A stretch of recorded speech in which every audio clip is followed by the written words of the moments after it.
We've all done it, leaving tap water to sit out for 24 to 48 hours to let the chlorine off gas so that our plants don't slowly die from chlorine toxicity. This was me a few years ago, leaving my watering can filled to the brim on the counter overnight to water my plants with the next day. This is flawed in itself, as you'll see in a bit, but while I was diligently doing this, I saw absolutely no improvements in my sickly plants. They were as brown and crispy as before, especially my calophyas. So I finally did a bit of digging and realised that off-gassing chlorine really isn't the answer. In fact, it's a massive waste of time and there's a few reasons for it. And don't worry, I'll show you what is most definitely the answer and the reason my sensitive plants are 10 times healthier now in a sec. This video is sponsored by Squarespace and more on that later. So what's the big deal with all this water sitting shenanigans then? Well, problem number one is that many water companies no longer use chlorine to treat their water. Great, let's crack on then.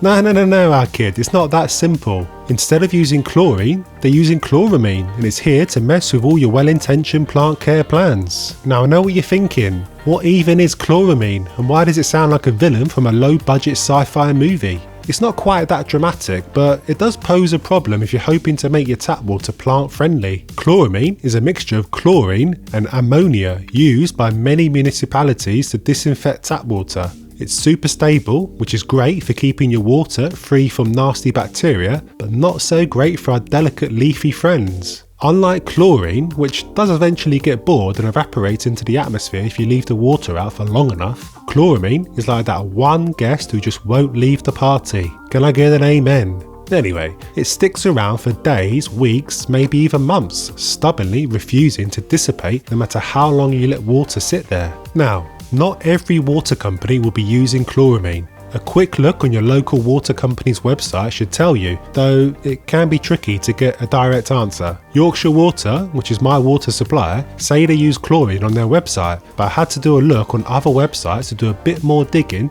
to eventually learn that they do use chloramine too. But here's the rub. Even if your local water authority still uses chlorine instead of chloramine, your plants are not exactly off the hook, I'm afraid. It might seem like leaving a little watering can out overnight would do a job, but unfortunately, chlorine doesn't evaporate as fast as you might think. Sure, it will eventually leave the water, but the timeline is not exactly plant friendly. If you've got a big old jug of water in a chilly room, it can take several days to even notice a small difference in chlorine levels. Plus, who really has the time or counter space to keep a rotating stock of dechlorinating water containers sitting around? I mean, a watering can would do about 3 plants in my home, so I'd need to have jugs and jugs of the stuff lying around. But this presents another problem. If you're letting a whole bucket of water sit out, you're going to be waiting much longer than if you've got a small glass, like a lot longer. The surface area to volume ratio matters here, folks. Smaller surface area means less evaporation, so your water's just sitting there, not really changing in any meaningful way. It's like waiting for paint dry, but less satisfying. Just look at the opening of this watering can. My plants will be lucky to get a drink next month. I'll talk about why boiling water and using carbon filters isn't really the answer next, but if you've already downloaded my free plant troubleshooting handbook, then you'll know exactly about the problems of chlorine for our plants. If you've not yet, then make sure you do. It's in the description, it's free, and it helps you out a ton to figure out what is wrong with your plant. Now, I know what you're thinking, my plant friend, because it was what came to my mind too. Just boil the tap water for a bit. Simples, right? Some folks swear by it, claiming it's the ultimate quick fix. I get it in the comments all the time, and it does work for removing chlorine. Boil your water for about 15 to 20 minutes and you'll probably get rid of a fair bit of it. And if you're already boiling water for something else, like tonight's pasta alla genovese, then it's not too bad an idea. But here's where it falls flat. It's a real pain in the bum. It's time consuming, energy intensive, and honestly, who wants to stand around watching a pot all day? Plus, just like letting water sit out, boiling doesn't do too much for chloramine. You'll have to boil it for over an hour to even start breaking that down, and that's a hard pass for me. Plus, can you imagine the number of pots and pans I need to go around watering my 200 plants? And that's not even mentioning the time needed to let it all cool down, because we don't want to Wicked Witch of the West our plants, do we?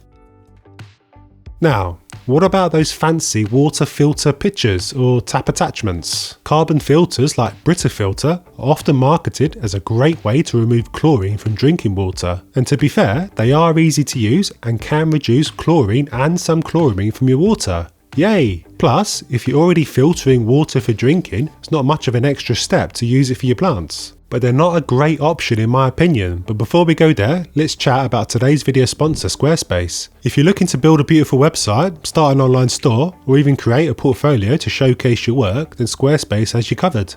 With their easy to use templates and all-in-one platform, you can create a stunning website in minutes, and the beauty is, there's absolutely no coding required. Plus, they offer powerful analytics and marketing tools to help you grow your online presence. And they've even got AI to help you create your website. Head to squarespace.com to start your free trial today, and when you're ready to launch, use code Sheffield for 10% off your first purchase of a website or a domain. Now, carbon filters don't remove all of the chloramine, just a fraction of it. If your tap water is heavily treated, you're not going to get the clean slate you need. Plus, those filters need regular replacement, which adds up. So if you're like me and you'd rather not be constantly buying replacement filters, it's not the most convenient option. Plus, how much volume are those things holding? About enough for 2 plants max? Nope, not for me.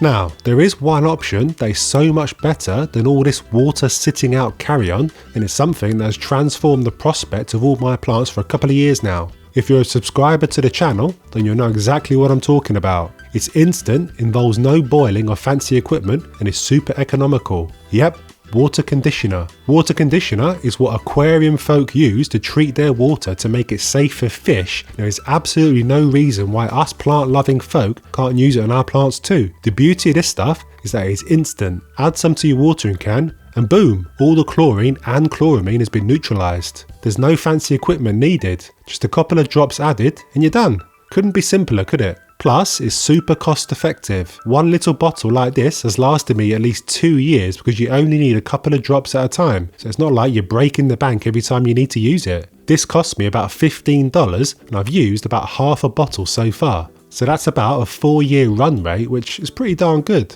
I've got 200 plants too, so I'm always using it. If you've got say 25 plants, then it will last you a lifetime. Now, when I first got into this stuff, I did have a couple of worries. Would it interfere with the fertiliser I give my plants, and what happens if I add too much? Well, I needn't have had any sleepless nights because it absolutely does not get in the way of fertiliser, and you cannot overdose. So if you accidentally add 10 drops instead of 2, you're still good to go. There is a sneaky way around that though, that involves repurposing one of these as a dropper to measure this stuff into your watering can. Like I say, you just need 2 drops max per 1 litre watering can, and using something like this makes life so much easier.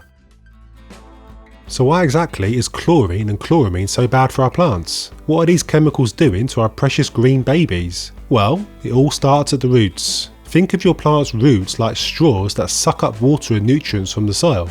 When chlorine or chloramine is present, it's like putting a kink in that straw. It interferes with the root's ability to absorb water and nutrients efficiently. This is because these chemicals can actually damage the delicate root cells, drying them out or even killing them off completely over time. And it doesn't stop there. Chlorine and chloramine can also mess with the beneficial microbes living in the soil, making it harder for your plant to get the nutrients it needs, even if you're using the best fertilizer on the market. Basically, it's like giving your plant a multivitamin, but then forcing it to drink through a clogged straw. It's not getting the good stuff no matter how much you give. So if you're seeing yellowing leaves, crispy edges or general sadness in your plant, it might not be because you're a bad plant parent. It could be that chlorine and chloramine are sabotaging your efforts at root level, literally. So how can I be so sure this water conditioner stuff works as well as I say it does? To be honest, I've only got circumstantial evidence to go off, but I reckon it's pretty convincing nonetheless. This green-orange plant was in a right mess when I got him 2 or so years ago. Black leaves aplenty, and I was close to chucking him in the bin. It was either him or my hairline was going to suffer even more. Since treating my water though, the black leaf nastiness stopped, and he's now the gorgeous specimen I always hoped he would be. And then we have Calophaeas. Chlorine is an absolute nightmare for Calophaeas. Zebby, my Calophaea zebrina, was on the struggle bus for many years. Every year I'd have to rehab her, but she still looked a mess. I stuck with her though because of the pattern on the leaves. Well, since sticking her on a diet of treated water, she's been so much happier, almost radiant. The brown crispiness of the leaves has dramatically decreased. My little Calathea macchiana is looking nice and healthy too. So you might be sat there looking around your home thinking, well, most of my plants don't have this brown edges thing he's bleating on about, and yeah, this is true. Chlorine toxicity is a subtle thing that only affects certain plants. It tends to be thin-leafed exotic ones like Calathea, spider plants and ferns. Your more robust specimens like Monstera or Ficus have far more capable immune systems able to fight off the evils of chlorine and chloramine. But if I've convinced you water conditioner is the answer, then I see no point on only using it for some plants and not for others. It can't hurt the plants. Like I say, a bottle really does go a long way, so I'm in the habit of adding a couple of drops to every single watering can I make up. Then I'm not having to keep track of what's in the water that's sat on the counter. My brain wouldn't be able to cope. Now, water conditioner isn't the only solution to treating tap water. I've seen viewers mention vitamin C and the like, so get in the comments to hear what other folks are saying and let me know your solution. I recently got this cute little spider plant for a video I made a couple of months ago. Normally, a little sucker like this would have developed brown leaves by now if I wasn't treating my water, and thankfully there's no sign of that whatsoever. In fact, he even blessed me with some flowers last week. I did well to catch it because flowers on a spider plant are as fleeting as the northern lights. But treating the water isn't the only thing you need to know to get this plant singing and dancing, and in this video here, I'll go over everything you need to know, so make sure you watch it and I'll see you there.